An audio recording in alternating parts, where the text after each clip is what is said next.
All right, hello everyone, and welcome. You know where you are. You're in the place where we are real women living real lives. So when we say 4 o'clock, you know that means. But anyway, we are Black Coffee, Honey, and Grits, and ladies. We are the Black Coffee. Sometimes our lips drip with honey, and sometimes got little grits, which means you got sass, class, and all that ass. And we are excited to come to you with another live podcast episode. My name is Debbie Maisha, and I am the Sensual Energy Alchemist, Shellie. Hey, I am Shellie A. Carter, cross-licensed real estate professional out of New Jersey, helping you find, fund, or even monetize your real estate. Jamaica? Hey everybody, I am Jemecia Anderson. I am your mental alchemist. Carmel. Oh, hello. I'm Carmel Jean Francois. I am your health, wellness, fitness, and nutrition coach. Primarily, I'm a nutrition and fitness coach. I'm working to guide those who have an addiction with food, addiction with sugar. I'm here to assist them in adapting a whole food plant-based lifestyle in order to regain control over their health and their nutrition. And that was everyone, right? Yay! So, everybody, welcome to our Black Coffee, Honey, and Grits podcast. Today, we are discussing: do women deserve trust, respect, equal pay? It's tough out here for workers as well as entrepreneurs, business women, everybody in between. Women usually get the shorter end of the stick, and for Black women, even more so. Black and Hispanic women, but we're here to talk about Black women. So 2 days ago, March 14th, was All Women's Equal Pay Day, something like that. So, and then we were just seeing reels, and we decided that this would be a really good topic for us to touch upon and discuss. So I'm not going to start the conversation off. I'm going to pass it over to you, Jemecia. Where's Jemecia? Hello, You love trying to drop the bombs on me.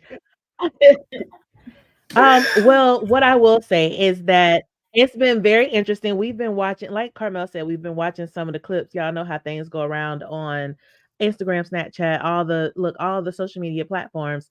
And we've been seeing some things come up where men are talking about, men do the hard job, so they deserve to have more pay. And then, of course, even diving a little bit deeper than just men and women on the spectrum of people getting educated, right? Black women are known to be the most uh the highest population to come out with college degrees, to be educated, do all the things, and yet somehow we're still on the bottom of the totem pole. We had Taraji P, who was coming out saying, hey, I need more money. What was the other name? um y'all help me out. Y'all know who I'm talking about, the another comedian. actress, Yes. the comedian. I Monique. can You're I muted, see her. Shellie. Hey, Was it Professor Monique? Ogilvy. Yes, thank you. Monique. Okay. That is not her name. Like, yes. So Monique talking about, when she first stated it, and how, you have all these different people who are trying to combat this idea that you shouldn't speak up. You should just handle it, take things as it comes, and then eventually you'll get to where you need to be. But we see and we hear and we feel, as Black women, we do just as much work. We work just as hard as anyone else. And it's crazy how society is saying, well, just because you do it doesn't mean that you get to be paid at the same rate as Meryl Streep, or, as these men who are working. And of course, we love men. We want y'all to get paid. You should get paid for doing a job that you do. Don't get us twisted.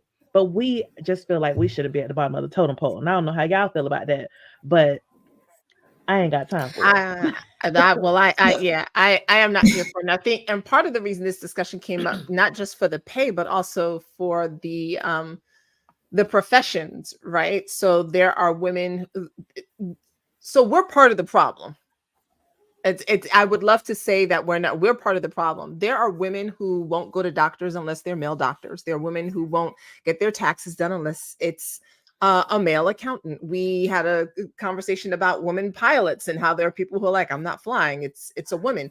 It's a woman up there. So we are also part of the problem, in that we want women to have equal pay.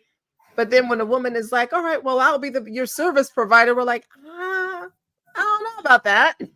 I'm not used to you being in this position, right? I'm sure Shellie gets some of that. Like, I don't know about that. I need a man to be my contractor. I need a man to handle this construction project. And so we also bite our own selves in the ass when it comes to that. I'm just saying. And I can agree Well, with you. I think, sorry, I'm gonna say this real quick. I'm gonna give it to you, Carmel. But I yeah, no think that worries. it's so funny that the way that you're saying it, even though it is not exactly these words, but Black women give and receive a lot of microaggression just based off of where they are in the workplace and how um it impacts based off of the trust and respect, right? That's what we kind of was talking about, trust and respect. You don't trust that she's able to do that job because of what type of job it is, and so you're showing her less respect even though she went through the same training as all those other people. They had to still do the same amount of service hours in order to get the aviation pilot. You know what I'm saying? You still had to go through the same training. The doctor, the male doctor, female doctor, they still had to go through the same schooling. And not once are you asking a male doctor or that particular doctor, what was your GPA? Or how well did you do in these classes? Even as a guy, I gotta say this, Maisha, too, and I have to throw myself under the bus. Even as a gynecologist, a woman, I would expect that she would know a little bit more about a woman's body because she is a woman.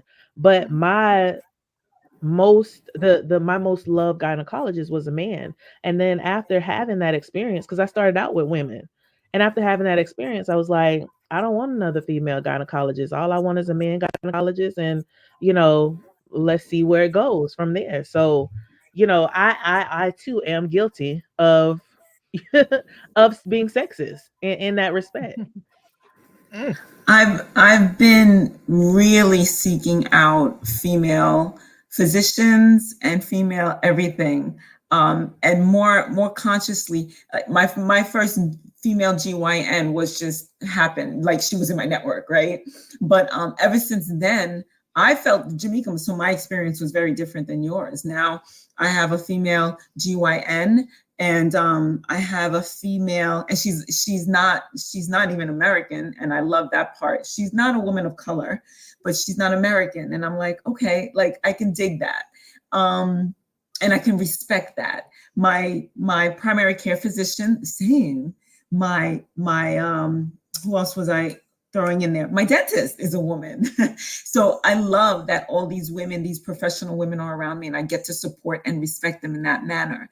And the work that I do, I work with contractors, I work with architects, I work with homeowners. And I really feel like a lot of times my invoices get dismissed and ignored because I am a all women business, Black business.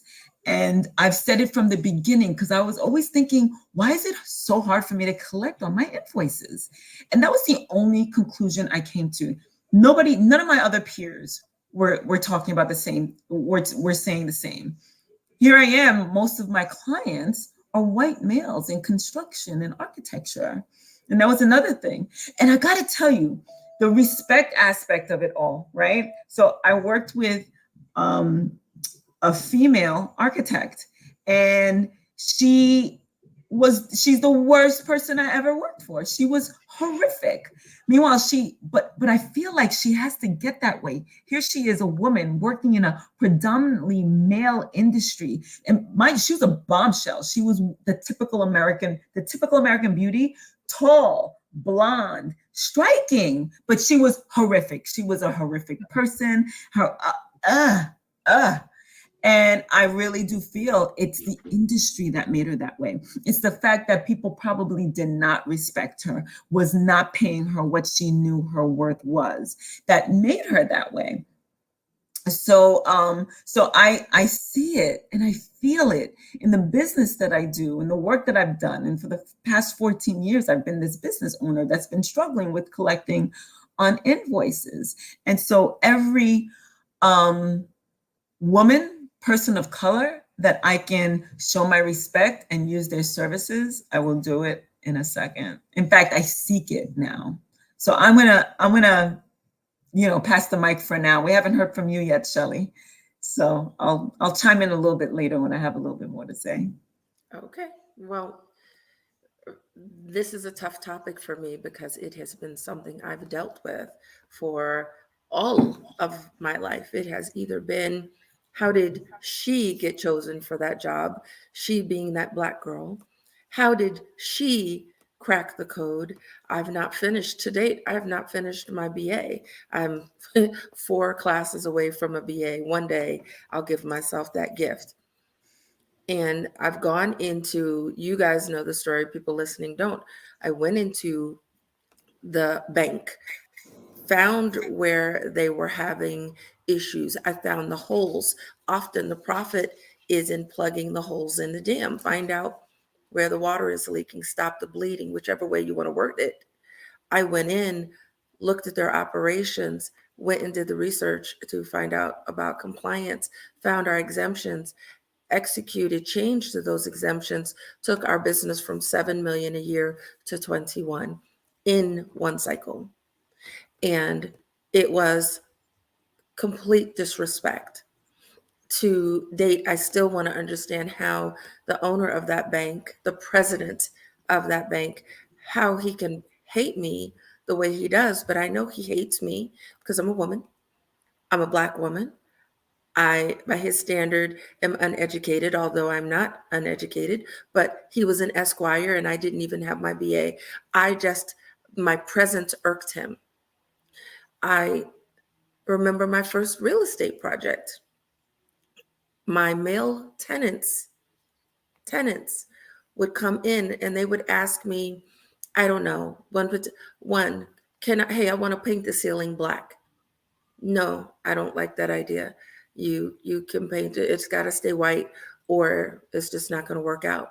Next thing I know, he's asking my husband, can you talk to her? Man, I want to just do this.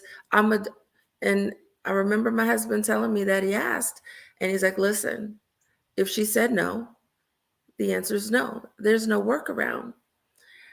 I have so much experience, overt, covert, being paid less, having my ideas taken, having credit for my ideas taken. I put myself in a box and we can get to that. But I still, to date, especially working with men, have trust issues when they say, hey, I want to work with you. My response is why? What are you getting out of it? Where's the contract? Oh, and don't ask for a non-compete, a non-disclosure. How dare you? Why would you present me with that? Because I don't trust you not to take my intellectual property, what lives in here that you see the value in, and I don't trust you not to steal it from me. So sign this little piece of paper and we're good. They don't seem to want to do that. Oh, we don't need to do that. You can trust me. But I don't. It's Black men, it's white men, it's Indian men, it's men. And it's a shame, but it's just so consistent. Absolutely consistent. And the fact that, as was said, I have the same education, the same qualifications, you in fact want me to train the young man you hired, yet you don't want to pay me his starting salary, and have never understood how, if I am capable of training him to do the job either next to me or that you would not give me, how by measure, how does he get paid more when I'm the trainer? Never ever been able to understand that. So I have so many thoughts and opinions, and I just don't want to run rampant in this conversation. I just know that I have also seen the benefits of people working together. I don't want to make it seem like I hate every man in the workplace. That's not it. But there are those few, because I'm having 2 different conversations. We've got our peers and then we have the corporate structure. There are some peers who do want to work with you, want to work with and support you. I've found great success with small business. This topic is a big part of why I don't like corporate America, Because, in my opinion, corporate America has their triangle. The women are often the foundation, and they find it very difficult to let us climb even into the center part of the pyramid. They want to keep us in our place, and they let a select few through for good looks. And we're nobody's trophy. We're here, we solve problems. I watched my mother in essentially one position, but everyone in the C-suite knew who she was. And I was about to say something I shouldn't, but when I tell you that the household name who was handling his invoices, I can tell you where she worked. She worked for Johnson and Johnson. And she's the one who found where they were bleeding money when no one else could solve the problem. And do you think they would even give her a bonus? There was no bonus. It was, how did you figure that out? Could you write that down for us? So she found you millions of dollars, yet you found not even a bonus. It took someone else giving her some recognition to get a small nominal gift. As like I said, I could just go on there. But when I've worked in these small companies, it's okay. We're in this together. What do you think? How do we solve this problem? And I think that for most women in some positions, we want to be heard. We want to be involved. We want our opinions to be respected. So I like the smaller company. I've been recruited, as I'm sure all of us have at some point. The big company is calling you. But when you get in there, you're a drone, you're a number. I'm saying you, this is me talking about me. This is how I have felt. Come in, sit down, shut up, do as you're told, do it when you're told, and take what we give you, because you should be lucky that we've even let you through the door. And my brain won't allow that. So Right. I'll And stop. I think that is interesting because it's like women have, you're good for the particular role that we set out for you as a woman. If you're going to be a nurse, if you're going to be a teacher, if you're going to be, there's this selective roles that is like, that's where you belong and this is where you should stay. And this is the only way that you'll be celebrated is if you're in these roles compliant to what it is that we want. And then when men come into those roles, especially like as a teacher, I remember they had this thing where because there was a lack of male teachers, if they came in, they got $10,000 more just as a starting rate. And so it's kind of like because it was a female dominant space, you want the rates to stay low because it's female dominant. But then when a man enters into that, it's like, oh, well, he deserves X, Y, and Z because he's so few in that area. But the same is not applied when you have a woman who busts in the industry and becomes, the ad woman, or becomes, the manager. And it's crazy because women of color are often faced with limited opportunities when we talk about advancement and representation and leadership programs and leadership roles within a number of companies and job and spaces. I don't want to just say companies, but just roles in general. When you, just like what you guys said, when you see them in aviation, when you see them in, being a taxi driver, whatever it is, it's like, oh, you exist here, oh, that's nice. And then, it's kind of like it's a no. Um, for me, in my experience, like I said, mine was a little different because I started out looking for women in those positions, right? Looking for someone I thought would be of quality. And maybe next time, no lie, and it might seem it seemed like what it seemed. I'm saying what I'm saying. Maybe I'll look for a black woman. Maybe I'll get different service, whatever have you. But after you have a physician who was a white male whose only complaint is, or his only answer to your complaints is that you're fat and you need to lose weight, then you don't really want to deal with white males. After you have, white women who are in these spaces and you're saying these are my issues, and this is your physician that you've seen. For me personally, I've seen this lady for 2 years. I go into the hospital, she's like, oh, you need to see your primary physician, and I'm like, you are my primary physician. Like, what are you talking about? So, yes, those things do rub me the wrong way. the men that I selected, they were men of color, right? And I'm here to say I'm one of those people that it is about what you know. I'm not just going to say no because you are an other, or you're European or whatever it is. It is the quality of the job that you're doing. You get what I'm saying? And sometimes you have people, especially like what we're talking about now, you have women of color who are amazing at their job, who get the job done, who like Shelley's mother find things that nobody else can find, who like the woman on what is it, hidden treasures or whatever else, the ladies who worked at Hidden NASA, Figures. I was thinking hidden about figures. that. Thank you. Who do all these great things, and people, but don't even give them regular service, right? They didn't have restrooms in the areas that they work, or whatever it is. It's just kind of like, at what point is it that we can just get the bare minimum? I mean, get beyond just having the bare minimum. Like, you're giving us nothing, but we're doing the most. And Well, so that's where I think there needs to be a lot of transitioning and changing that needs to take place. so I want to ask a question, and I'll wrap it in a story.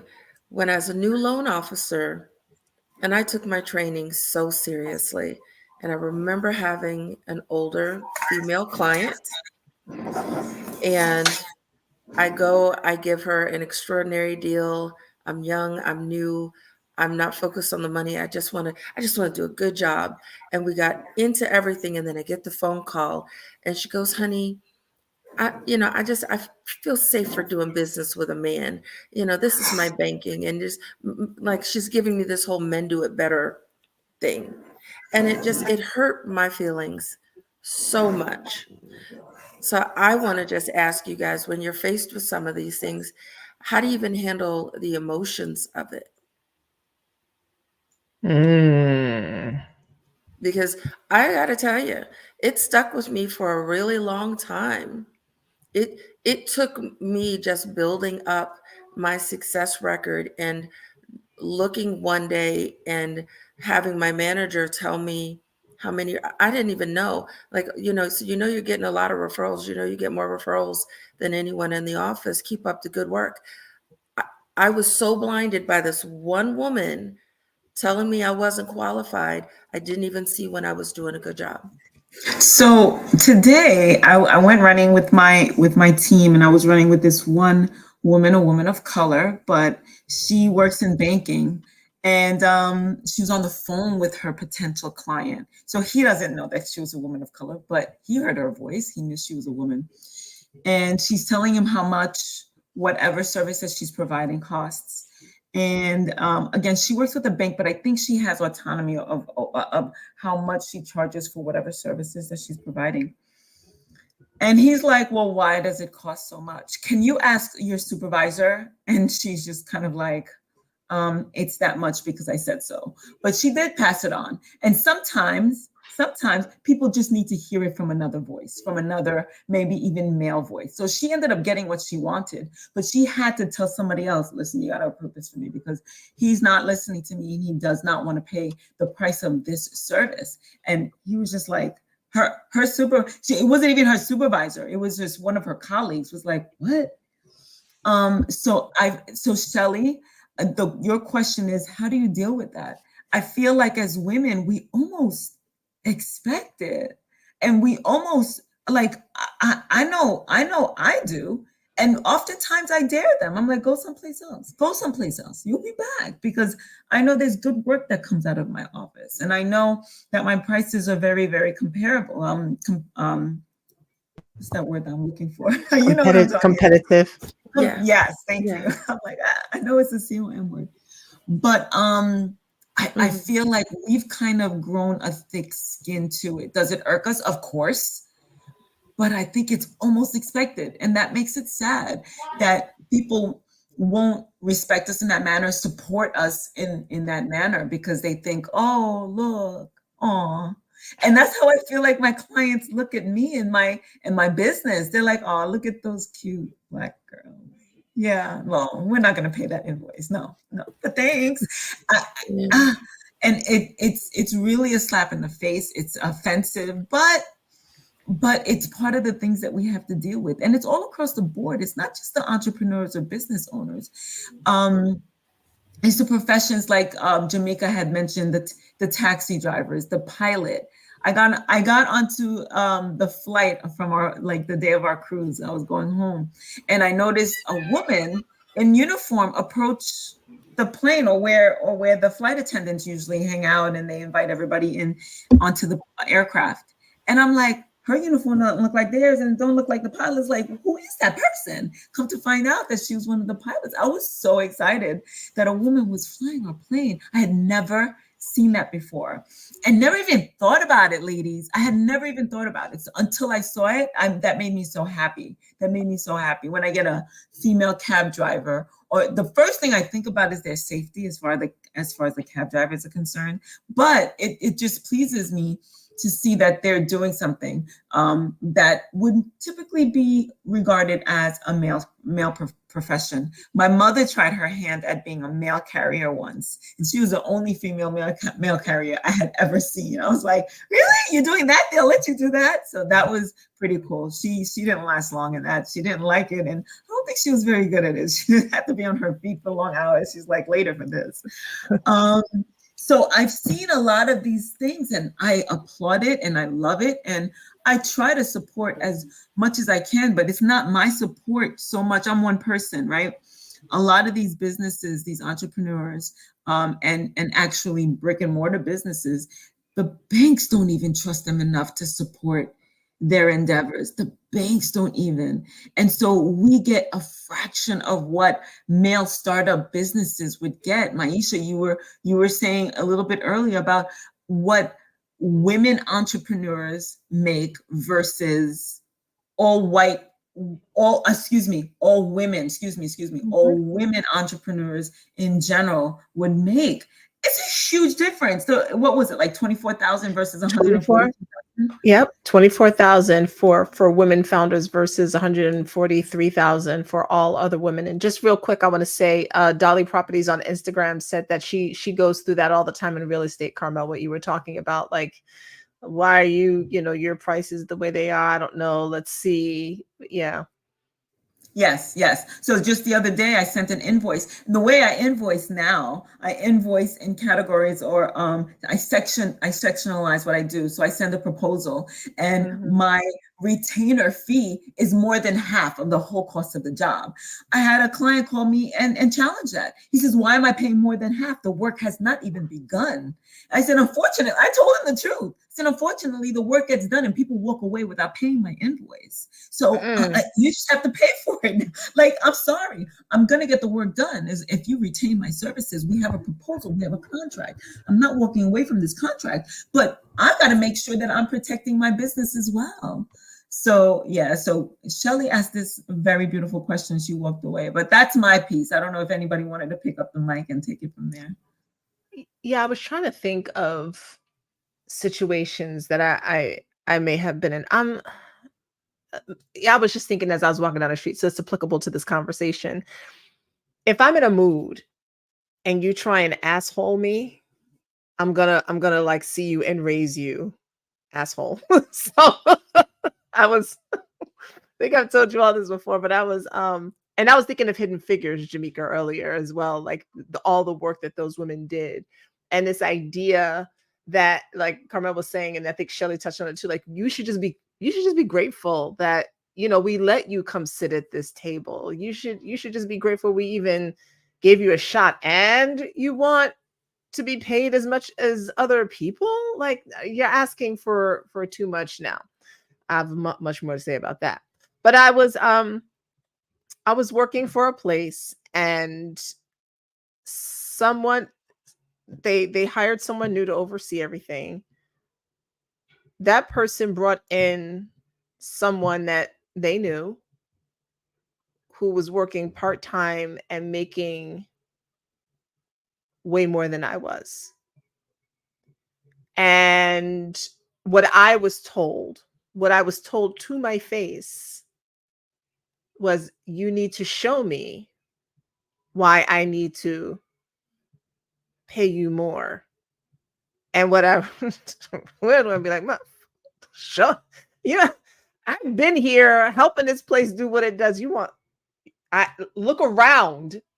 It is my presence that has helped to keep things afloat. Ask anyone who's been here and they will tell you that. So I quit and I was out because I am not. I know that there's some of us who will fight to sit at a table. That's not me. You got one time to show me that you're not making space for my chair, and I'm gonna be like, I'm gonna be over here building the table with these folks. So I don't. What I guess the my response to this idea of, if it's me personally, not, first of all, my response is anger that in some places we make anywhere from 45 cents to 62 cents on a dollar versus white men. That just pisses me off. It's like 1860 to me. But my personal response is, say less. You don't value me. I don't need to stay here. And that's the only response that works for me. I have no desire to prove my worth to people who aren't really actually interested in seeing it, only for them to placate me with some extra little crumbs. Not doing it. That's my response. And I like that too, because like my thought process and your story backed up my thought process. It's like, where does the opportunity lie? Is the opportunity really in the position, the job that is here, or is the opportunity the person, which is me, and what I add to this community, that what I add to this job? And I kind of can say the same thing. Like, I do. I don't want to say I get angry. It's just like the audacity. You know what I'm saying? Like, it's Hello. the that's really is. It's like the audacity of you. Okay, let me show you. You know what I'm saying? And so it does, for some of us, it is easier to walk away or to plan the escape, right? Because some people can't just walk away immediately. So it's like, okay, well, honestly, you're only paying me for X, Y, and Z. So let me reduce the amount of things that I do, because I think you're confused in and of the fact that that's not my job. And I take that, and it's crazy, but I took that with me. I had to learn what was my job and what was the details and the descriptors, and what did I have to do and what they hired me for. And then I understood what you were asking for and your request. um I was one of the reasons why the job added in that little star that say in any other additional task as asked, because I was like, your request is not on this job description. I literally printed it out and posted it on the board. And when they came and asked me something that wasn't in my job description, I would look and I say, that's not a part of my job description, so I'm unavailable to do that. Because I knew, and I seen that you hired other individuals, you paid them more to do less. You took tasks off of their job description and added it onto mine, but didn't think to reevaluate the pay that you were giving me. And for me, a lot of stuff was ageism, because I was the youngest thing in a lot of those rooms at the time. So not only was it being a woman, being black or colored, but then age on top of it. Um, so in that respect, it was, again, just the audacity of you. Like, I don't have, like what you said, Maisha, I don't got nothing to prove. But I will. Look, what's that F around to find out that you got the right one? So and that has always been a part of mine. So it's and even like what you were saying, Carmel, that was one of the things that made me pay attention to contracts. Because what is my contract and what is it that is old? And let me tell you, that's why I learned again about fine print. In the fine print, you're gonna be paying for arbitration because I'm gonna get my money. I am like a old school, you know, I don't really want to say it like that, but the shark loans, I'm one of them. Like, I want my money. I don't care how you got to figure out how you're gonna get my money. I want my money and I want it now. And my hours are from 8 to 5. Don't call me after. Um, like Red on the Five Heartbeats. My hours are from here to here. But and the thing too is just like what you said too, Carmel, is like, go and find better. There's no way. I know what it is that I provide. It may be difficult for me to sell myself, but all I ask is you give me an opportunity. because I know what it is that I can provide. I know what I offer. I know the quality of service that I provide. And I know that I've been doing this for however long, that I can get it done quicker and better than majority of the people who are in this arena as well. So knowing that about yourself, again, that's where the question comes back up. Is it the job? What opportunity? Where's the opportunity lying? Is it the job itself, or is it me as the individual? So when I'm feeling like it's me as the individual and I'm coming, I'm renegotiating things.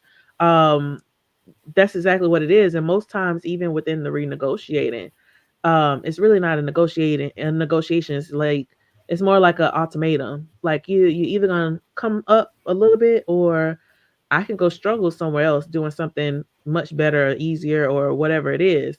Um, and also, I also see why a lot of women of color, especially those who get into the entrepreneur side of things, why they focus so heavily on word of mouth, because Mhm. not only does word and mouth speak for the job that I provide, but it also speaks for the character of the people who are coming to me. And so within that, it allows me to know, well, if this person is vouching for you, um hopefully these aren't the things that I have to deal with. And if so, like, if then just be it at that point. You know what I'm saying? But 9 times out of 10, people want to, once they've had a certain experience with you, they don't want you to be in a down place, and they don't want anybody who they're vouching for to be worse off. You know what I'm saying? Either. Yeah. Mm. I'll jump in because you talk about, I'll pick up on the word of mouth. It's also some of the reasons that we suffer so much in the beginning, because we need proof of concept. We're out here saying, let me just work for you. I'll work for you for less. I'll work for you for free. I'll just, let me show, let me prove. We have to work so hard to prove ourselves. And then to go back to Taraji, after we've proven ourselves, we have to prove ourselves again. And that's extraordinarily frustrating, to have built your portfolio, to have demonstrated you've cured the problem, you've done whatever it is that needs to be done. And then after that, when you say, okay, I want the raise, I want the promotion, they're looking at you saying, why do you deserve that? It's baffling. Um, and Carmel, I was off camera, but I was still listening, so I didn't go anywhere. Working in the construction arena has been a lot of proving myself. And I'll go so far as to say publicly and freely, even down to my husband, 15 years together, and I still have to remind him that I built the sum total of 5 houses by myself before I knew he existed. So most homes in America are approximately 2,000 square feet. I developed 10,000 square feet alone with no knowledge. I've gone through the gauntlet. I do everything but electrical, and that's because I don't feel like zapping myself. I can wash your poop off my hands, but if I'm fried, I'm fried. I cannot unfry myself. Talking to men, oh, you don't do it that way. Or the conversation of, you go to Home Depot, I'm looking for a part. Well, what do you need it for? I didn't tell you I needed you to explain to me how to use it, or that I needed your opinion. I told you I need a flange, 3/4 inch, or I needed this, or a reducer, or an expander, or I want the purple sheetrock, not the green. Well, so what are you working on? No, no, no, no. Just where's the green board? Even to the language you use, you have to speak to them in a particular way. Carmel will probably agree with this. I know we all do. But if you're not talking to them using the technical knowledge, they simply assume you don't know what you're talking about. And I cannot tell you the number of clerks, men that just happen to be working at Home Depot, who have barely know how to hold a hammer, who have tried to advise me on how to build a thing. Like, if you don't get your unskilled little boy self, so not even trying to be professional, that is how I feel. When I talk to other women, that's how I feel. When I talk to my husband and I say, so let's do this. Oh, you think it's easy, but you've got to do it. I've done it, dear. I'm sorry you've forgotten. I don't do it anymore, but I've done it. I know that what I'm saying makes sense. Try it. They don't even want to try it. I am often the one that designs the kitchens in our renos now. It took me designing the kitchens and telling them they've got it wrong, and then finally, ultimately designing one of the kitchens in my unit. So I designed two kitchens, two units that I had. I designed my kitchens. After seeing my second kitchen, they finally, that's Shellie's job. You need a kitchen, you need a chandelier, you need to figure the space out. Mister, tell your wife we've got this problem, tell her to fix it, and just tell us what to do. It's a compliment, but I had to work so hard for it. This goes back to the trust issue, right? It's the trust and the respect, but it's the trust. It's like, you're a Black woman. You sing, you cook, you take care of babies really well, right? You give good advice. If we need some extra help, we'll call you. But just leave the really smart stuff to the rest of us folks. I don't know that we can trust you with that. You don't really know what you're talking about. You think you do. It's cute. And it's kind of like, to Jemeca's point. So it's funny, this ties into the reel I sent you all with what is her name? Bahia Nello. I don't want to get her name wrong, that I sent you all in the WhatsApp. This Haitian woman who I am now going to stalk all over the place. Yeah, Bahia Bello. This Haitian woman who I'm going to stalk all over the place, who was talking about women's history, and she's like, when I'm in Haiti, I'm Haitian. When I'm in Nigeria, I'm Nigerian. When I'm in the United States, I'm a Black American. Why? Because I belong everywhere I go. I belong everywhere I go. And so it's to the point now where if there's someone who doesn't understand who they are standing in front of, when they have the audacity to open their mouth to say or to imply that somehow the pay needs to be less or not the same, my immediate assumption is you just don't know who I am. And sad for you. Like you clearly don't know who I am, because I carry the DNA that made you. So what are you saying?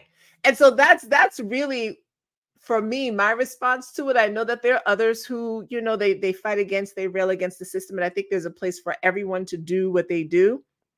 But I feel like my role is really, going back to your question, Shellie, like, how do you feel? What do you do?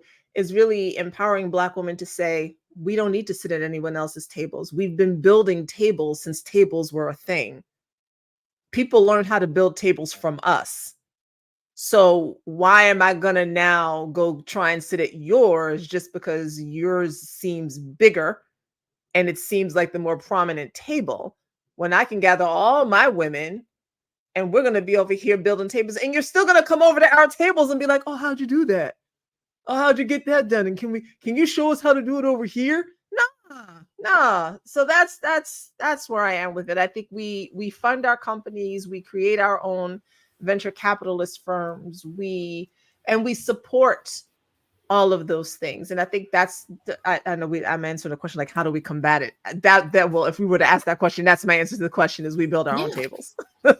Well, I want to chime in because I watched it was a video, CNBC, the speaker was Joanne Lippman. And forgive me if I look at my notes, but it was a pretty interesting dialogue. They were addressing women in general. I'm sure they're talking about the dynamic of white women, but they didn't say that. They just said women.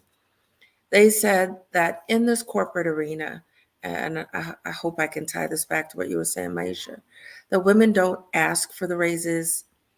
In a survey that they did, we don't speak up if there's a job with, the way she described it, she said if there was a job with 5 qualifications and the woman has 4 and we're missing the one, we don't go speak up. But our counterpart, the male, he has one, and he's like, okay, I got one of those things, pick me. And that we have to step up, and it's, we are disqualifying ourselves. And I do think still that I can't speak for anyone else. I can see myself in that spot where I've disqualified myself from opportunities because I've said whatever lie I was telling myself that day, or whatever other voice that, I am not as good as qualified as whatever. And the thing that when they were addressing the men, it was, they were talking to some men who were saying, so now we work hard to tell the women, hey, go apply for this job, not promising you the job, go apply, go pursue, we see you. Here's why this is important to say. They said it's not that these men are all of a sudden so tuned into the wants and needs of women in these roles. The financial metrics are showing that the numbers go up when women are in leadership roles. When they advance us, the company advances. And I found that to be very interesting and worth doing more research in. So I'll get in so that someone else can say something, because again, it's, do we deserve trust, respect, and equal pay? We know the answer is yes, but we first have to believe that of and for ourselves. So that's how I'm handling it, is looking at my accomplishments and getting rid of any emotion and the anger, because it's so easy to hold on to those feelings, and tuning into the pride and excitement and the joy. And as I've said, even giving my ego a good rub when my OCD makes me retype a document or redesign something. Because as I've said, there's 20 steps, and I'm like, why would I do 20 steps? I can do this in 7. And I go in with no permission, and I just redesign a system. And it's, oh, you can't do that. That's not how it's done. That's how I'm doing it. And then you find out, because we all have a friend who works at the old company, and you find out, girl, they ain't changed a thing since you left. They still do it your way. That's a compliment, because you get all this kickback, and there's so much kickback. I am learning, and boy, have I been slow as a donkey in the field trying to get it out of the rain. But I'm in the barn, I'm dry, and just looking out and enjoying the view, because we do some really kick-ass stuff. We're wonderful. And we need to give credit to each other, credit to ourselves. We are freaking wonderful. So that I'll stop. Let someone else pick up. The only thing I want to say, the What only else? thing I want to say real quick is to Shellie, to your point, and it all makes sense to me. I learned as a little girl the phrase, "A nation can rise no higher than its women." And when you talk about how when we enter places, the numbers shift. When we enter places, things shift. That's a whole conversation about what we as women bring to the table. All right. Oh, did you want to get in, Carmel, before I go? Go ahead. Go ahead.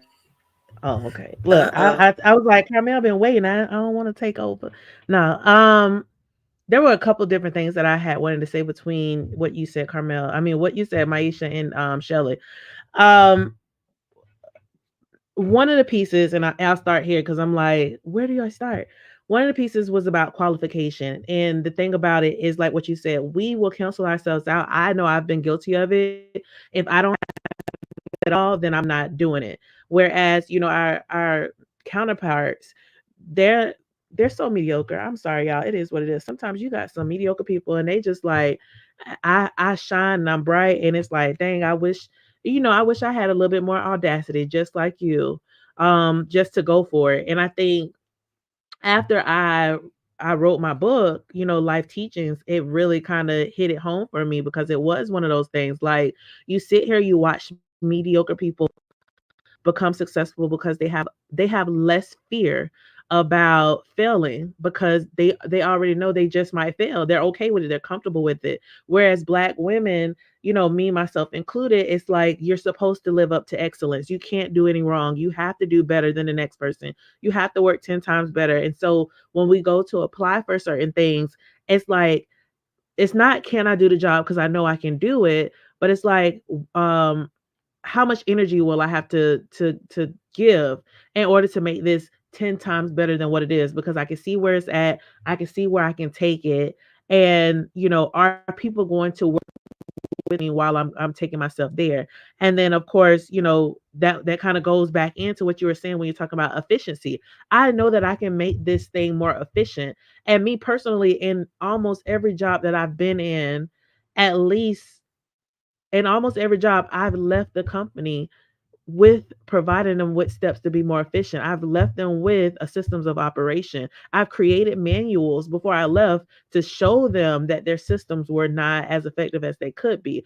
So I know that I can do it. And so when I go to this next job and I'm trying to apply for it and trying to do all the things, it's like people are like, "Well, what do you bring to the table?" And it's like sometimes I'm stutter, right? Or I shut down because it's like I then, after I leave somewhere, I then forget what the hell I just did.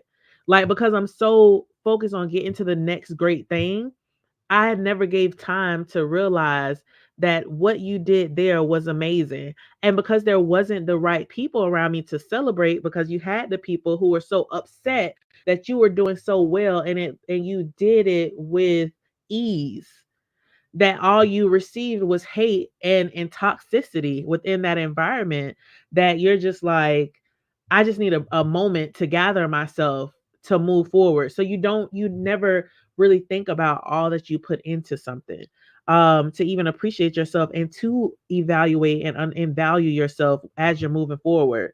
And then like Maisha, when she was talking about the tables, right? I'm not gonna tell you how I can be great to your table. I'm just going to go to this next table and fix it up because I know that I'm amazing. Sometimes it's this idea that, and I don't know if y'all feel it this way, but for me, it's this idea that when there's seclusion, people want, or let's do it this way, a lot of people want to seclude you from what they're able to get and to receive, until you go and you create something different, where then they feel secluded and now they want to impede and be included on the situation. And I think that has happened a lot, especially when you talk about people of color and women of color, when we're trying to advance as a people. um we're doing great things, and you have these individuals that come over and they're like, "Oh, well, can you show us, or how did you do this, or how did you make that happen?" Or, "Oh, it could never be done." That's what you're here all the time. "It can never be done. It can't be done that way." And once you do it and you succeed at it, it's like, "How did you pull it off?" And now we want to know all the steps, and now we want to include you on what we have going on, so we can see you at work, so we can manipulate and copy all the things that you've done and try to get ourselves to the next level. And then again, turn around and seclude you out of what we have building. You know what I'm saying? And I think that we see that a lot, a lot, a lot, a lot. But I digress. I'm gonna throw it over to y'all. Another thing, and I'm hearing you, right, Jemecia, and what about the women who don't even know how great they are?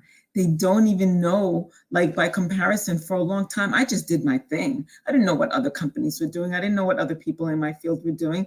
I was just, until somebody came back and said, "You're amazing. Like, you know how many other people I hired to do this and they couldn't even get it done?" And now all of a sudden I'm like, oh, and now I'm, unfortunately, so I'm seeing my value, my worth, my potential based on the feedback that I'm getting from others. But then again, many companies do that, right? They ask for feedback. Well, I was in a position where I was not asking for it. People were giving it to me. And then once I see my value, my worth, then I can move accordingly. But what about those women who don't even realize that they are setting the trends in their company, and they are making up the forms and whatever it is that will last years. in their companies that they don't even realize that they're doing at the time. But I wanted to bring in another aspect to this. Could it be, or what do you ladies feel about the fact that because we're women, they think and women maybe seeking positions or companies to hire us, why would I invest all that time in Jamaica? Why would I invest all this time in Maisha if she's just going to go ahead and get married and have kids and leave us high and dry? And but they're going to get married anyway, and the male, their husbands, will be the main breadwinner. Like, they don't need a salary. We're doing them a favor by giving them a salary because they're going to get married, and their husbands will be the breadwinner. They're going to leave anyway. They're going to take maternity leave. We can't count on that. There's going to be sick days, kids with runny noses. And now they become not, how do you call that? Now we can't count on them, right? So what do you ladies feel about that? Because I feel like that's a big part of it with employers. I feel like that's a big part of it. So who wants to grab the mic with I that? feel like it's BS. How about that? I feel like it's a whole lot of horse manure, and they need to go and put that on somebody else's property and grow some flowers there. Because at the same time, you're saying this, but then statistically, at the same time, we see that these are the same women who are struggling. These are the same women whose husbands who accept men who make less than them. These are the same women who deal with all the things and are trying to build community and are leaving their children to come and work and do all the things. And you're paying them less than so that they have to struggle to take care of their family. You know what I'm saying? Why is it that these same women, if you're the job itself should, if it's going to have a cap or whatever it is, it should have a cap, and there should be, and even though I know people will try to say, well, it is, you know what I'm saying, like you have merit raises, you have this, you have that, but people know people are manipulative and all of that stuff. But don't sit up here and worry about me going on maternity leave or whatever else, because at the end of the day, you have some women, most Black women, who work all the way up until the absolute last day. The doctor can put them on bed rest. They got the computer in their bed with them in the hospital having the baby, doing all the things. So she should actually be getting paid more because she's doing 10 jobs all at one time. She creating a whole nother human in her body, still getting your work done, stressing herself all the way out. Y'all gotta excuse me because I be running over cuss words in my head because I'm trying to be so nice right now. But it's just a whole lot of BS at the end of the day, because they still get it done regardless of all of those other things. And I think anytime that you want to have an excuse, you'll find it.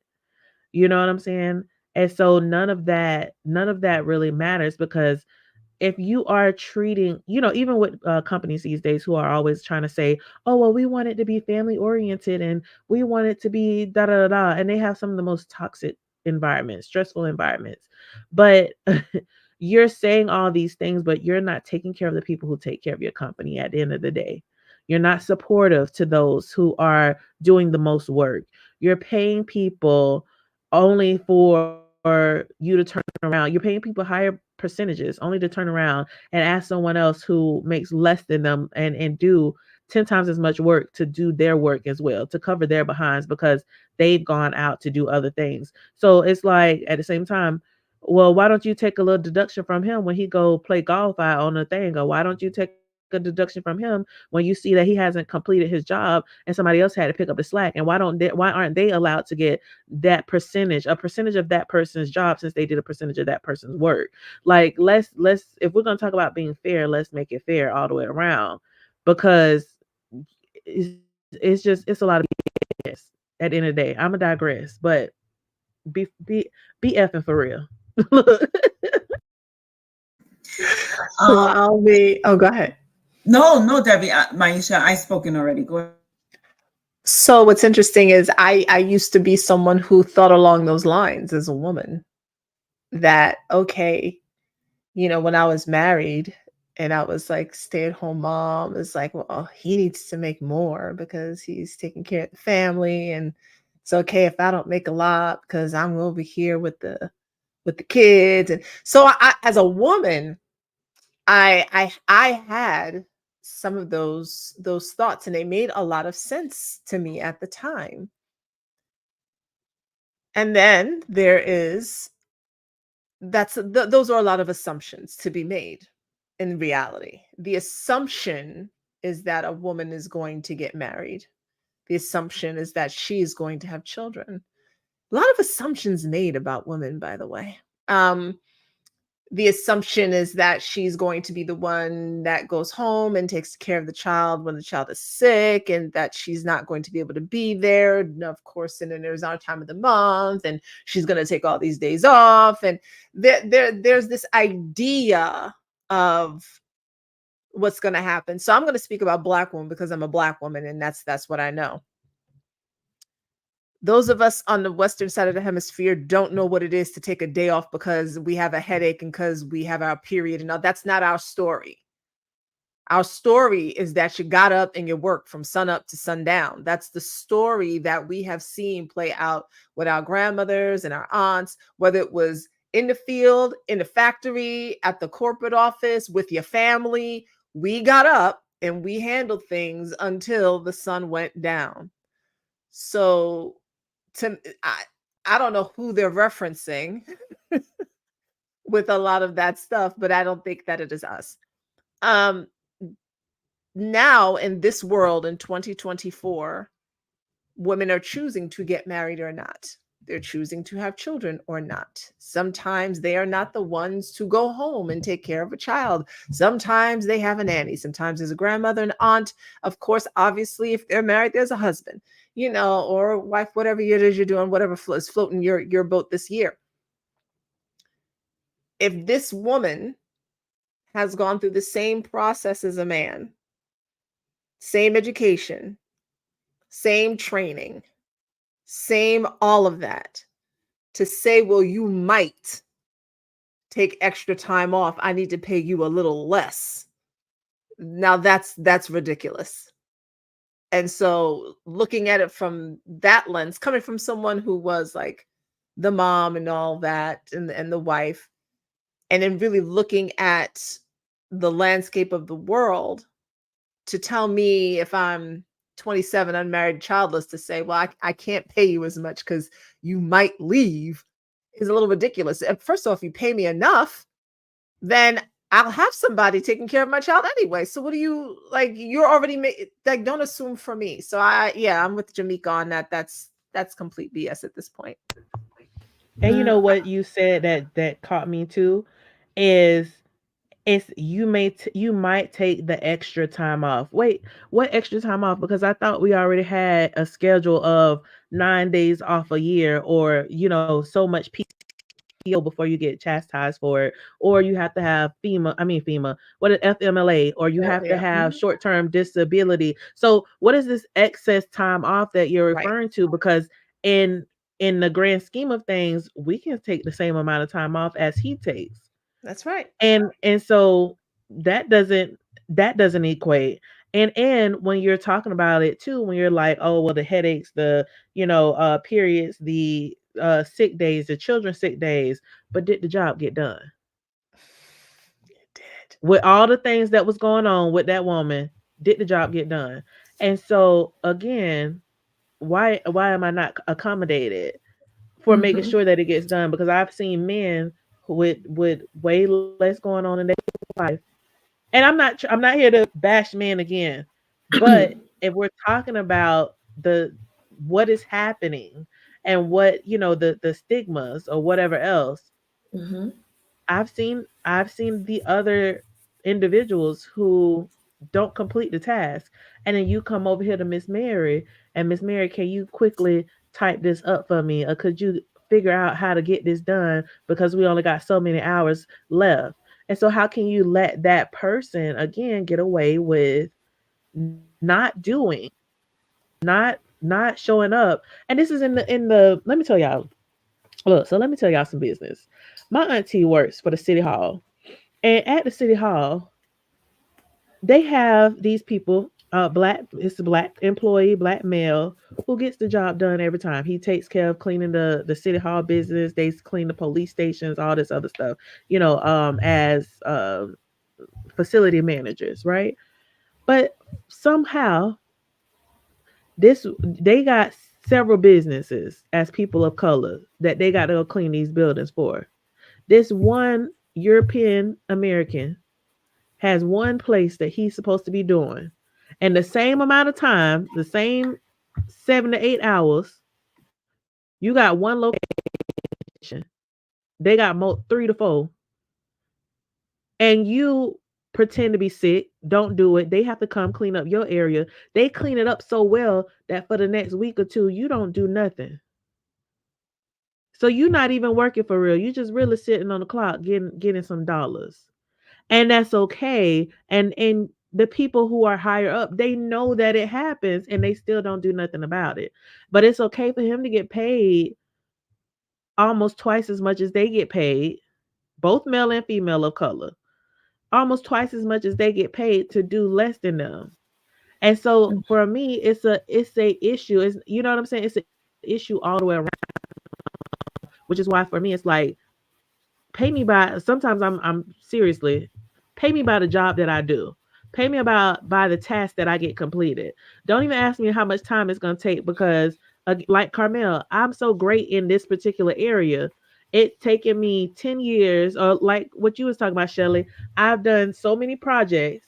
It's taken me 5, 6, 7, 8 years to get this down pat to where I have it down to a science. Well, what it took you to do 30 steps, I only need to do it in 7, because I'm that proficient. Why am I getting paid hourly for something that I could do and probably in 1 hour? And you're trying to say, oh, well, like what Carmel was saying, I've hired all these people, nobody could get it done. And I come in, I get it done quickly. Pay me for the task, because I may not need all that time that everybody else needs. And you stand up here saying, well, we should only pay you because it only took you this much time. No, but it took a lot more time to get it down to a science for it to be done correctly. You know what I'm saying? I do. I don't know. That's And my look. That's my little thing. Let me back oh down. no, that I was sitting on something and everything always flows as it should, because I was about to say what I'm going to say. I cannot tell you guys the number of times that I've either been on let me prove myself, and or I'm just giving you a good deal for whatever reason, and then you go in, you do your work, you do someone else's work, you do a good job, whichever the way the scenario goes. But this, when we go back to my no t-shirt, no. Are you available to go cover that? No. Because I've done jobs for people, bid below, charge less, whatever it is. In some cases, just made myself available because I supposedly needed experience. And that was the worst, trying to do favors for people. You think you're helping, you find out that you're not. But in all of these cases, you find yourself being disrespected. When they come back, you say no. No, I'm not available. No, I can't do that. No, that's not my job description. No, that's yesterday's price is not today's price. All of it. No. That is how I navigate through that. And what you're talking about, Jemecia, is something that not too far from a concern that I'm dealing with now. And from a property management point of view is, hey, I've got my building, I've got the other building. That person over there is constantly on vacation. I am not available to cover their building. If they're going to go on vacation every 4 weeks and I haven't been on vacation at all, you need to find someone, because you want me to cover their building, cover my building, do my construction projects, and you want everything all done in 24 hours when it's 72 hours worth of work. So not all money is good money. And I think it needs to be said, sometimes we need to turn these opportunities down, because they're not opportunities if they're causing us stress, anxiety, pain, depression, or causing us to lose money. A lot of this ties into our talk about being nice versus kind, Mm. because there's an assumption that as women we should be nice.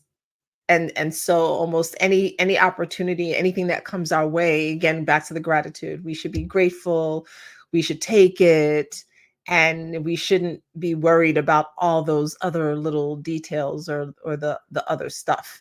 um so when we come to a situation with the full knowledge, not just of what we're worth, because I mean, so maybe that's subjective. Let's be nice and say maybe that's subjective. I think I'm worth this. Okay. But we come with our education, our expertise, and our and systems and processes and ways of doing things. When we come with proven methods, when we know what we are talking about,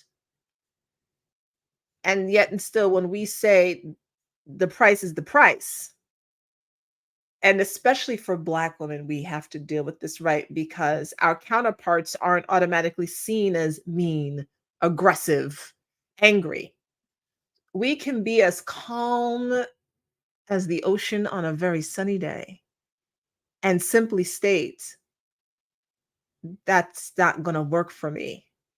And it's a little bit too much there. Why are you being so aggressive? I don't understand why you don't just take this. I'm giving something to you. And that's a piece of something that we have to deal with, that our other counterparts don't have to deal with. That even when we are asking, and I use that word loosely because I am not a fan, like there's nothing we need to be asking for. And I've told people that I've worked with, employees that I've had, I said, listen, as much as you need this job needs you. Okay, I don't want you to come to work thinking that you owe something here. You've made an agreement. It's a partnership. So there's a responsibility that you have, and there's a responsibility your employer has. Y'all are working together. This funds your lifestyle, and have agreed to give your time, talent, and effort to whatever organization you're working for. So understand, this is a partnership. So even when we come and ask, for more because of the time we've put in, the talent that we have, the expertise, we almost still in this system, almost it's like you still have to come across apologetic for it, and that's not something that I can, like I could not agree to at all, hence the quit. uh because even when we come again straightforward, there's still this little extra that we're dealing with, and again, that's something that I think other women don't have to deal with that the same way that we do. And that's whether you're working in corporate or you're an entrepreneur, right? And that goes back to that kind versus nice. This is not about being nice. This is business. This is business. And I can be a woman and be feminine and show up, and you're still going to pay me for my time and my talent, just like you would anybody else. I'm not going to ask you for it. I'm going to let you know, and you'll let me know. And we'll either agree to be in a partnership like anything else, or we won't. Well, I'll chime in. We'll agree to be in a partnership or we won't. And there's the times when we are talking to, I'll say them, we're talking to the men, we're talking to our counterparts. And I will tell you, I've had so many conversations trying to put a fire out, solve a problem, and you offer a presentation and been met with what I call, the bluster. You want me to accept that? You think that's a good idea? Would you do that? So yes, I want you to accept that. Yes, I would do that. Yes, if I've, you guys know I'm doing the construction. When I'm talking to other men in construction and I propose solutions, yes, I want you to stand up and do what you said you were going to do. Yes, I expect you to look at your invoice and your service offering and our terms and conditions and our agreement and I expect you to complete the job you were hired for. There's so many times and I know it's not just this industry, when we're talking about the workplace, but it's just men and women, unfortunately, across the board. Our invoices come in higher. Our bids change. Oh, I know we said it was going to cost 1,000, but what had happened was, or when I open the hood, or when I look behind the wall, or it's an extra mile than I'm further than I thought, or you live high on a higher floor, so I have to charge you a different floor. No matter where it is, these conversations have to stop. We need to stand up. We need to honor our agreements. We as women, in my opinion, we need to demand more, and that's in and out of the workplace. And we need to demand the respect. We deserve it. We demand it. We need to command it for ourselves. The more we command it, this transition is clearly so hard for them and it's taking so long, but they're going to get there. But what I do know is if you want to get paid, I suggest you do your job. You guys don't know in YouTube land, but I had a couch done. I did not like the way the couch was done. He sure was here taking it back today, asking me what he needed. I owe him money. He's not getting his money until I get the service that I paid for. We have to demand the highest level of service, and we cannot be afraid. We need to demand the pay, because the reason I brought up, even with my work, people pay us less than we deserve. We honor our commitments and deliver because we said we would, and then they try to come back for another dose. That's got to be a no. You got me. You got me. You won't get me again.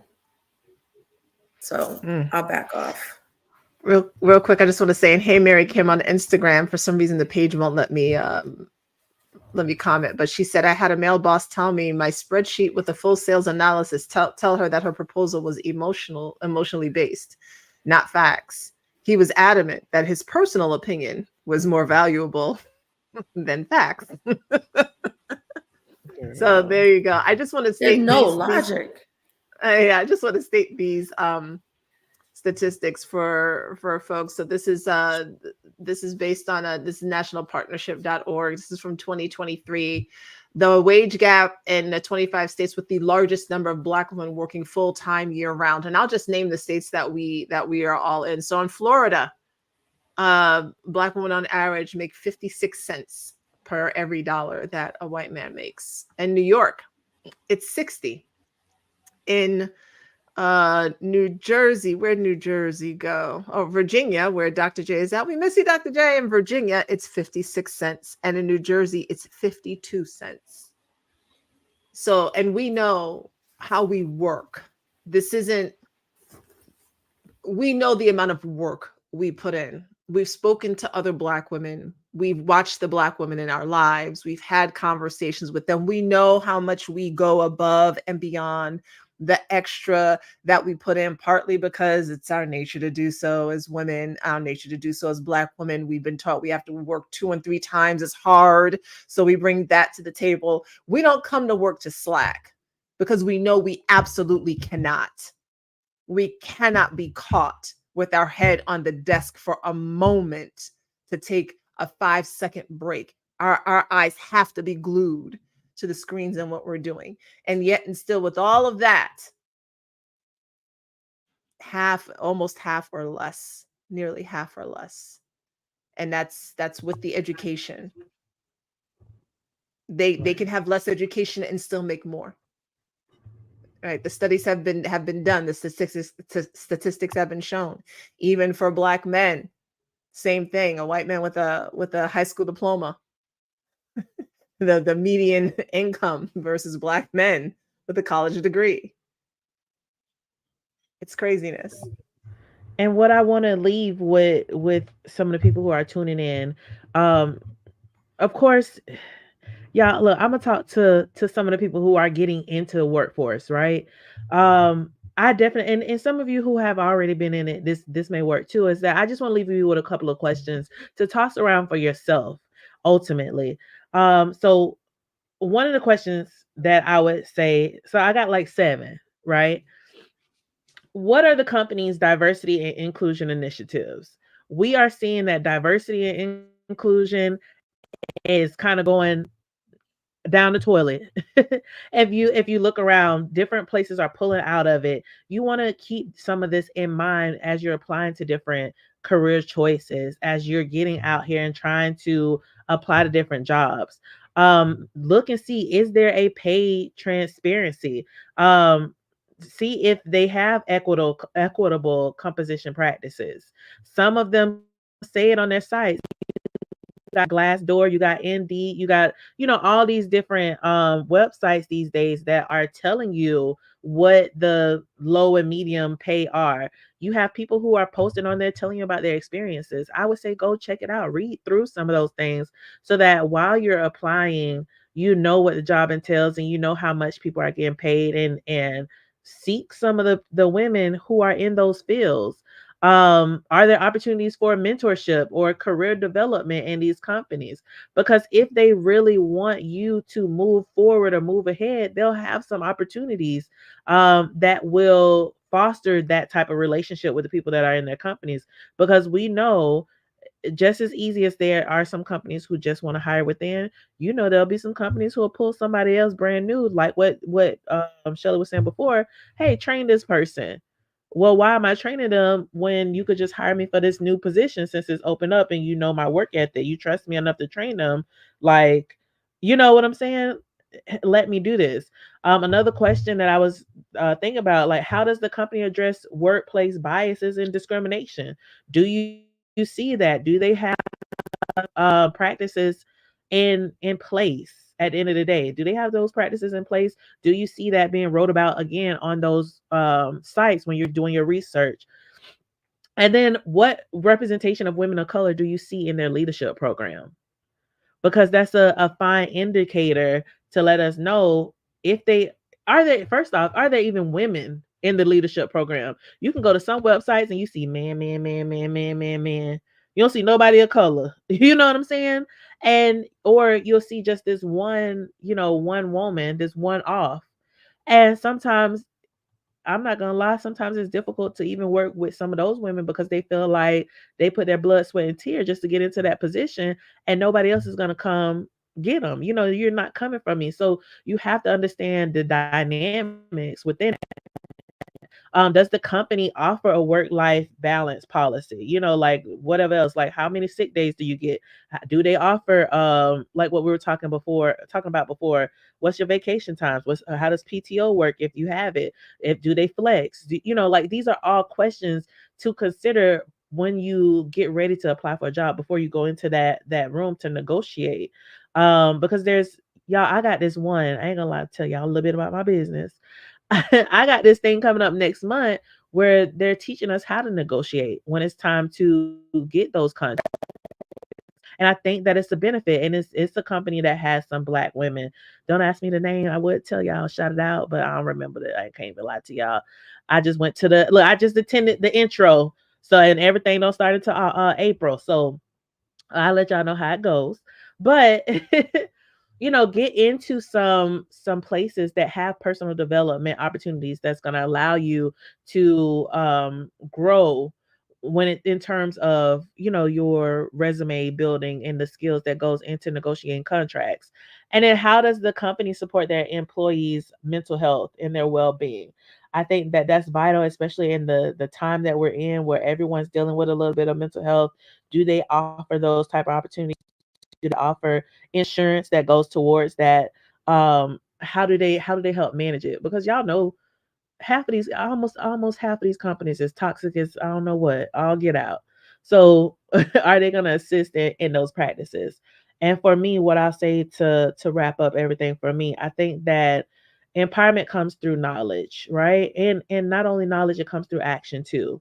And so by us addressing these issues of trust, respect, equality of pay, job selection, as we just talk about all these different things, we create a more inclusive and equitable workplace as well. And I think the conversation just has to be had, and women have to join in. Not only just women, but women of color have to speak up, and have to value themselves and learn how to employ that. Like I said again, going for me personally, going into this course and learning how to negotiate a true contract for myself and speak up for myself, and knowing my own value, because I know I work 10 times harder than most people. I know what I bring. I know some of what I bring to the table. And like what Carmel said, sometimes you need other people to see it, to tell you what they see. I guess is the best way I'm trying to say it. Sometimes it takes other people seeing you work and seeing what you've done, and for them to explain, like, hey, don't you remember X, Y, and Z? This is why I love my community so much, is because they help me to see the greatness that I put a dimmer on, because I'm always looking for the next thing. So I just want to say that. And then I'm going to turn it over to y'all, however y'all want to do any last comments, concerns.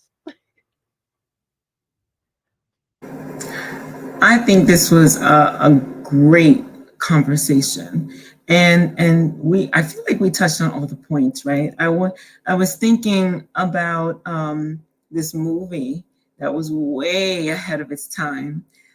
It wasn't about Black women, but it was about women. 9 to 5 with Dolly Parton. Does anybody remember that?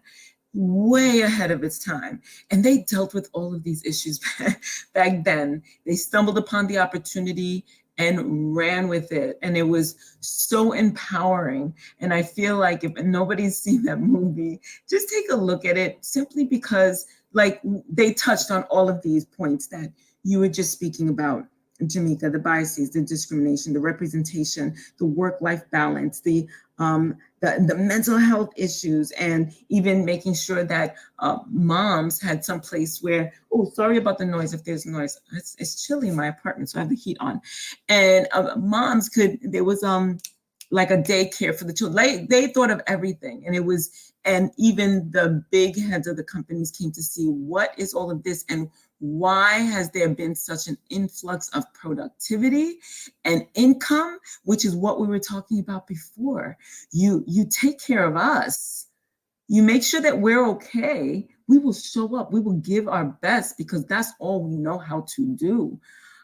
So talking about this just made me remember that, because that's one of my favorite movies. And again, that was done in 1980, and talking about all the things that we're still talking about. And that's another thing, we're still talking about it, right? And especially as Black women, it's time for us to get what we deserve and go after it. So that's my final word on that. Okay. Well, thank you, Carmel. And for me, my recap is an A and a B. Grab a pen and a paper and a lovely notebook. That's A, and B, write it down. You say they go together, but no, not just the goals and your wants and needs. Record your accomplishments. Go back, read them often, remember them. Jemecia talked about moving on and not even remembering what it is you did. But you did that. You can do that. That is a part of your value. And you need to recognize it, so that when no one else is giving you the accolades, that you have documentation to give yourself the credit that is due. And then when it's time for you to move forward, you can do that. And then not everything is always about moving forward. In relationships, in the workplace, with vendors, or even in life, there's a real value in opening up that notebook and saying, no, I took notes. I know you asked me to do this, but I did this. I did my work and I did hers. I did my work and I did his. I know you so and so was supposed to be out for 2 weeks. They were out for 3. I covered that. So I got my desk work done. I got that person's work done. I told a client I was going to do a project in 3 weeks. I got it done in 2. All of the things that we do that are exceptional, we deserve a little section in our notebook to record our accolades and accomplishments. If we get a good review, we should take notes on that. Having these records will serve us, and I believe a lot of us don't do enough personal record keeping. We go, oh, well, it's not important. Yes, it is. Whether it's for your mindset or your advancement, it's important to keep those records. And that's a little bit of advice that I hope someone, the right person, will take, because so many of us have had to use those notes. And it is really wonderful to be in a conversation with a person of authority. And when they see you have notes, they respond to you differently. It just, your confidence is there because you're not trying to remember.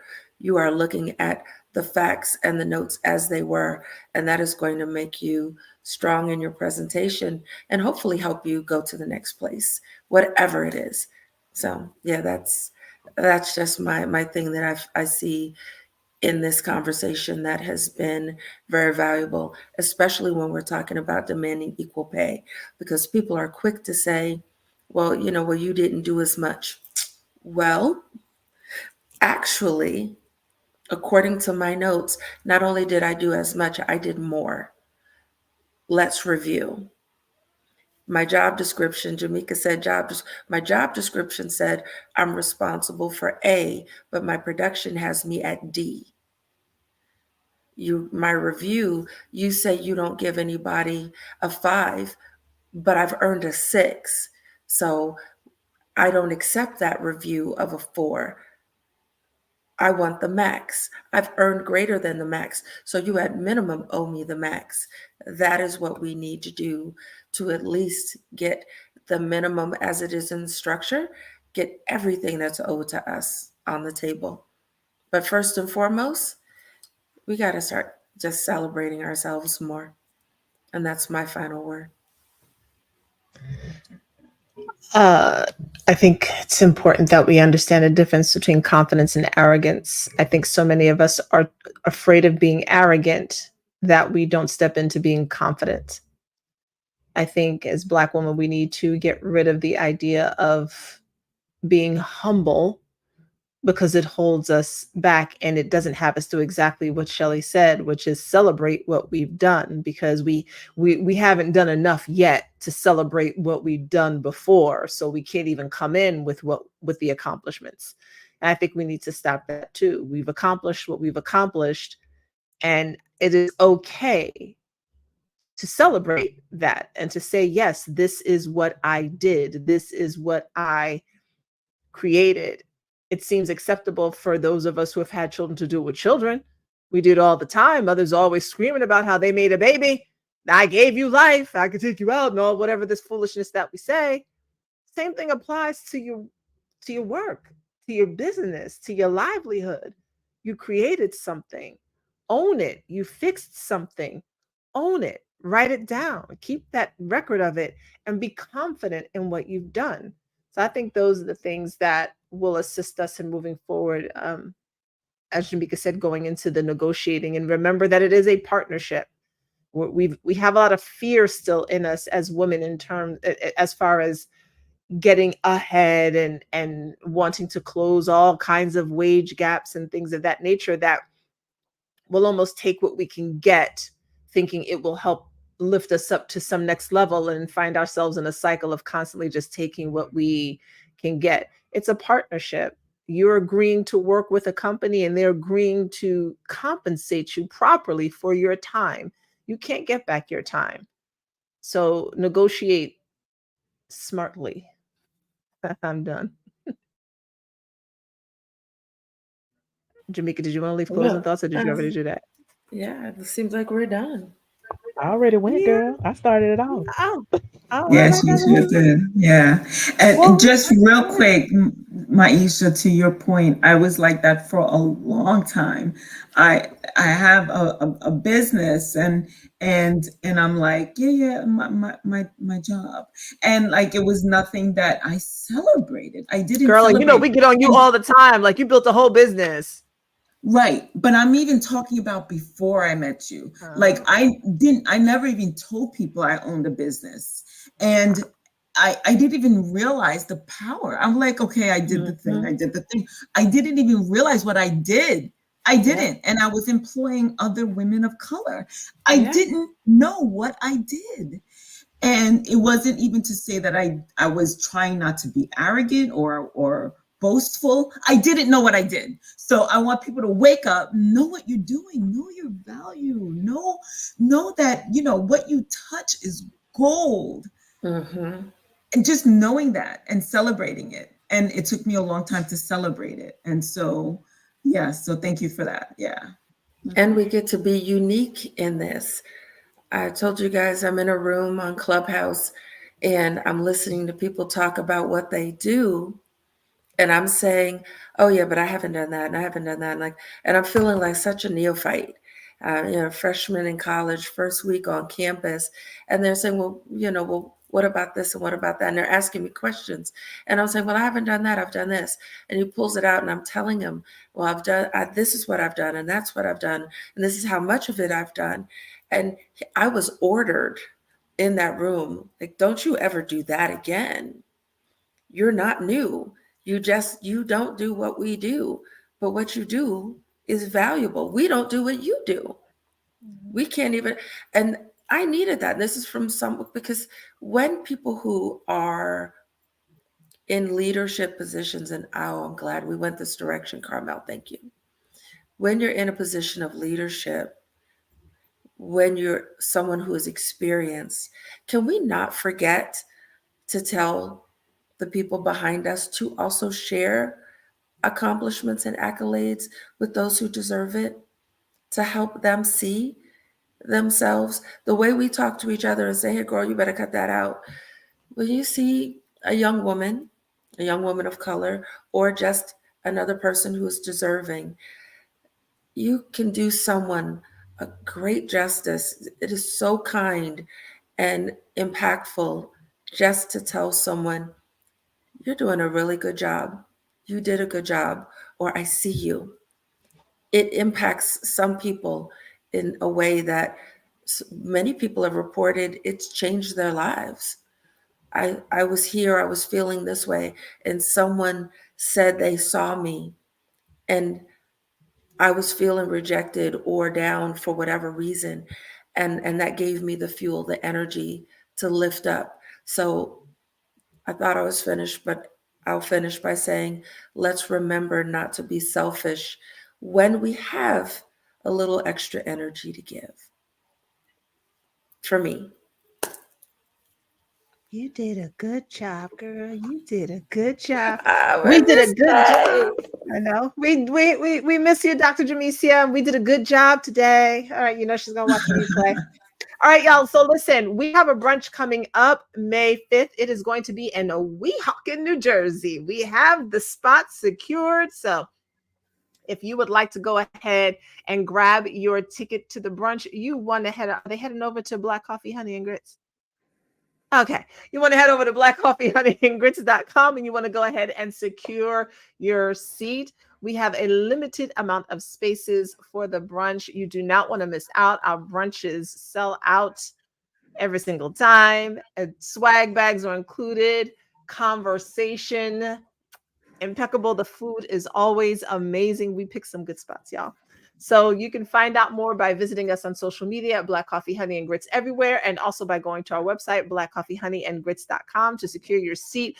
The conversation is geared around women, but men, we love you. The cream to our coffee. You are welcome to join us for our brunches too. 100%. Ladies, is there anything else you want to add? It's an experience. Join us. We would love to break bread with you in person. So yeah. Come, bring your questions, bring your smile, and come and bring an open mind and be ready to talk, because we're gonna talk. And anywhere Jemecia is, she gonna get in your business. Just know. All right, y'all. We are always here the third Saturday. We are here the third Saturday of every month. Make sure you follow us on social media. But we are here the third Saturday of every month at but we'll let you know when we're getting on. Just be prepared to just keep watch around 4:15. We'll be on. We'll be on. Okay. Thank you, 4:15, everyone. 4:30. Thank you, everyone, for watching. We'll see you next month. Bye-bye. Bye.